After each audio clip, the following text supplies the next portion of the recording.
this condition, the doctor told my mom, I'm afraid your baby is born with too many feelings.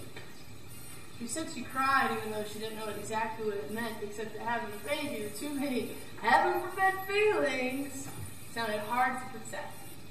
At 9 years old, I tried to peel the white from my Mississippi flesh away because I didn't like the history from which it came. Once, I actually felt the fist that someone threw through the face of a boy they called faggot some 700 miles away. My mom brought me a bag of ice, put it over my eye, and told me that the world wasn't mine to save.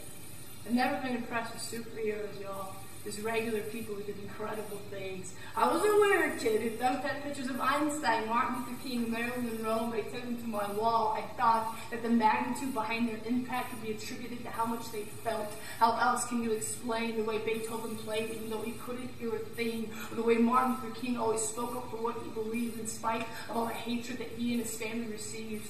I would almost remember to stare at both the beauty and our faces in the stars and remember that yes, sometimes each day contains so much pain, but how it's necessary to feel everything anyway. I often wonder how many people take the time to stare in awe at the sunset. Do you remember how it felt the first time you saw it?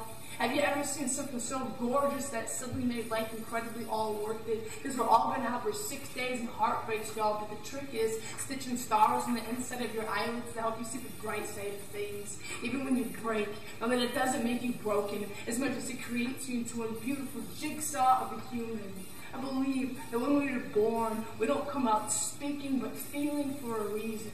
Crying instantly at how incredibly captivating and mesmerizing and wonderful and beautiful and yes, sometimes so fucking tragic that this thing called life can be. But I don't think feeling so much is something we should fear or view it as an attribute only given to the weak, or as a wondrous gift.